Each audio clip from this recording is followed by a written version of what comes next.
Satu-satunya yang bisa kita baca di dalam proses dalam peristiwa politik tadi itu adalah sugar cover itu. Jadi seolah-olah ada manisnya tapi dalamnya itu pahit sebetulnya. Tapi dalam politik selalu ada dua sisi itu, sisi yang dimanis-maniskan karena ada yang memang sudah pahit untuk ditutupi kan.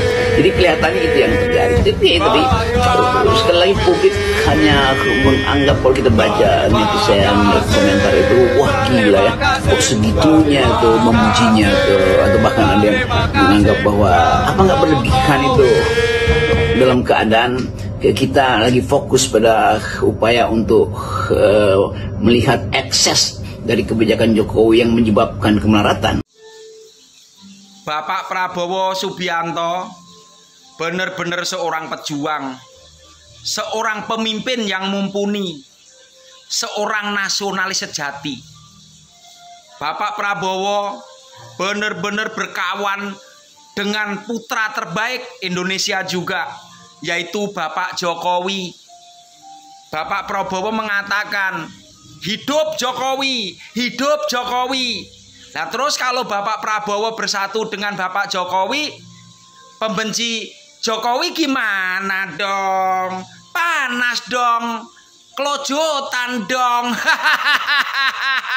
Oke teman-teman, jumpa lagi dengan channel Parameter 99. Semoga para teman-teman sehat selalu bersama keluarga tercinta. Nah, kali ini kita akan mendengarkan dari cuplikan video ya, Rocky Gerung kepanasan gara-gara mendengarkan pidato dari Bapak Prabowo yang mengatakan hidup Jokowi, hidup Jokowi. Itulah yang membuat Rocky Gerung kepanasan. Dan kalau kita lihat ya, si Profesor Akal Sehat ini itu selalu merasa benar, tidak pernah salah. Semoga dengan mendengar penyampaian dari Menteri Agama, Rocky Gerung ini ya bisalah sadar dan lebih bijaksana lagi dalam menyampaikan sesuatu hal. Tetapi kemudian kita lihat juga bagaimana Rocky Gerung ini ditampol sama netizen. Nah, untuk lebih jelasnya, mari kita lihat dan simak sama-sama videonya. Maka itu saya sering mengatakan, orang yang suka menyalahkan orang lain, kerjaannya cari kesalahan orang lain, sekalipun profesor. Kalau kerjaannya suka menyalahkan orang lain, itu masih harus belajar. Tapi kalau sudah mulai menyalahkan dirinya, introspeksi dirinya sendiri, astagfirullah, pantas semuanya hitam. Saya nggak sadar, saya pakai kacamata riben ini. Saya yang salah. Itu orang sudah sedang belajar. Tapi kalau tidak lagi menyalahkan orang lain, tidak juga menyalahkan dirinya sendiri, tapi diam-diam menyelesaikan persoalan tanpa menepuk dada, selesai belajarnya. Kenapa? Sudah menjadi arif. Arif tidak pernah mencari kambing hitam, kambing putih. Izinkan Opung mau bikin puisi sebagai tanda berempati kepada mereka yang lagi sedih, yang lagi kecewa, lagi geram sama Pak Prabowo dengan teriakan hidup Jokowi. Opung mau berempati untuk mereka. Opung bikinin puisi. Begini puisinya. Darah dan harapan yang retak. Di gedung yang penuh sesak, pekik itu menggelinding. Hidup Jokowi!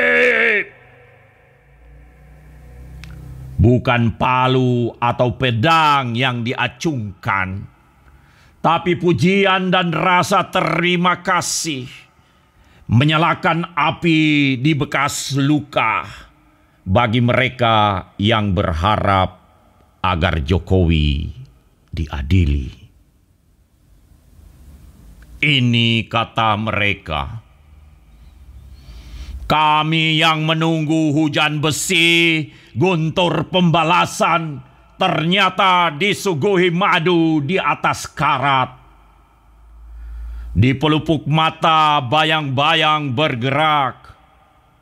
Prabowo bersujud pada cermin retak.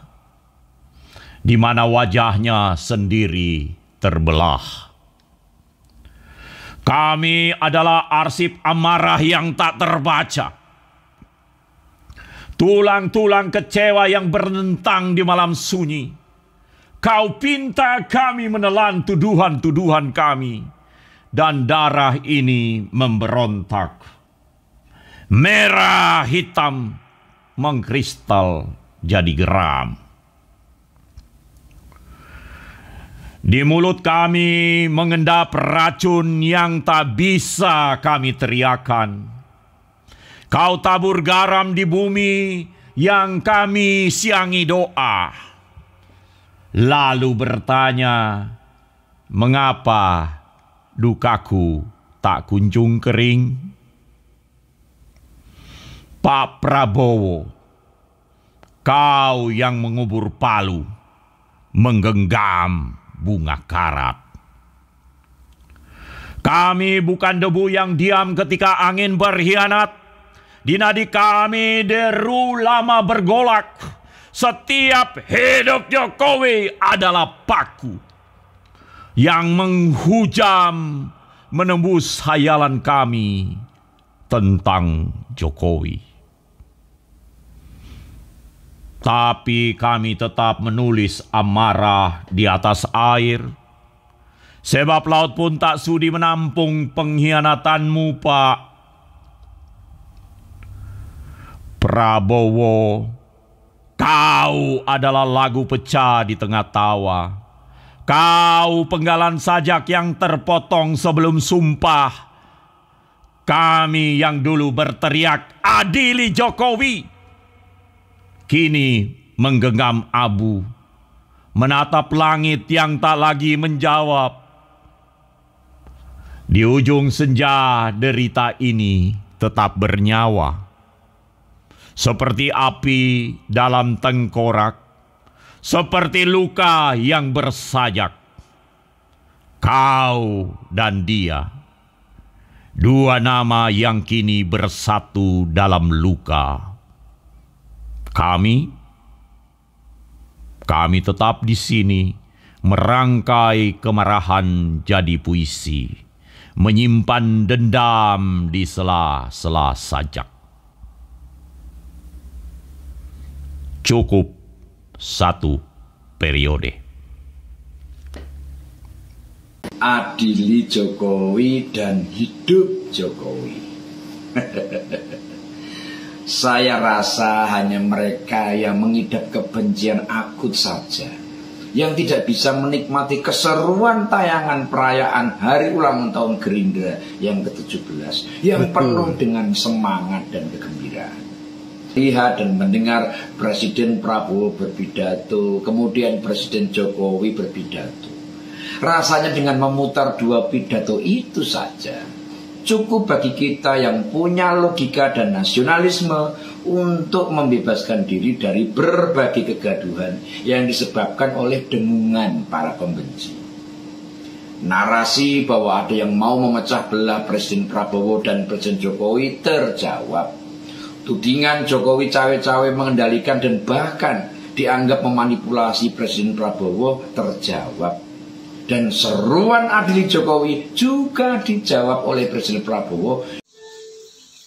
Bapak Prabowo Subianto benar-benar seorang pejuang, seorang pemimpin yang mumpuni, seorang nasionalis sejati.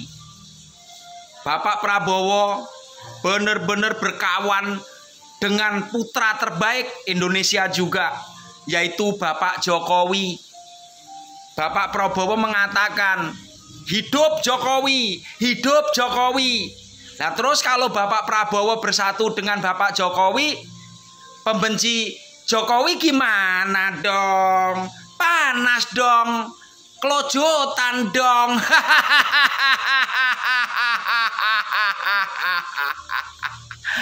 Oke. Ada yang teriak-teriak adili Jokowi. Ada pula yang menginginkan Pak Jokowi tidak dipercaya oleh masyarakat lagi. Namun Presiden kita Pak Prabowo Subianto bilang, hidup Jokowi, hidup Jokowi. Bangga dong jadi termul Masa enggak?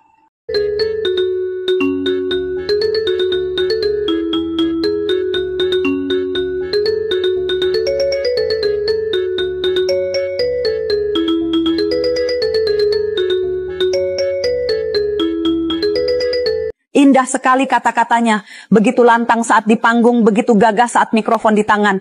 Tapi ketika 93 sertifikat hak milik di pagar laut, Bekasi terbukti palsu, semuanya mendadak amnesia. Mikrofon diletakkan, mulut dikunci rapat, keberanian yang tadi dibangga-banggakan, mendadak lenyap tanpa jejak. Said Didu yang biasanya garang soal oligarki, tiba-tiba kehilangan suara, banteng. Yang katanya selalu membela wong cilik, mendadak sibuk melihat ke arah lain. Pejuang keadilan yang biasanya nyaring bersuara, kini memilih diam. Mereka yang paling vokal bicara kebenaran, kini justru paling dulu bersembunyi saat kebenaran tak lagi menguntungkan mereka. Lawan oligarki, ternyata hanya sebatas narasi untuk mendulang simpati. Sebuah ilusi heroisme yang hanya berlaku saat tak ada harga yang harus dibayar. Saat menyangkut kepentingan sendiri, mereka memilih jalan lain, jalan diam, jalan pura-pura tidak tahu, jalan cuci tangan. Hukum harus tegak. Bukan sekadar janji kosong, jika mafia tanah dibiarkan merampas hak rakyat tanpa perlawanan, maka pertanyaannya sederhana, siapa sebenarnya yang mereka bela? Bukan rakyat, bukan keadilan, tapi kepentingan mereka sendiri. Karena sejatinya, keadilan tak butuh pahlawan yang hanya berani bicara saat aman. Pidato politik Joko Widodo pada ulang tahun ke-17 Partai Gerindra tidak hanya berisi dukungan yang secara nyata yang ia tujukan pada Presiden Prabowo Subianto sebagai presiden definitif hari ini. Tetapi kata sambutannya juga berisikan refleksi yang mendalam bagaimana selama 10 tahun, termasuk ketika ia kini sudah purna tugas, masih mendapatkan serangan-serangan politik dan ideologis untuk menghancurkan harkat dan martabatnya. Lalu, bagian penting dari pidato politik Jokowi adalah ketika ia menyatakan siapa yang kini berani dengan Presiden Prabowo Subianto.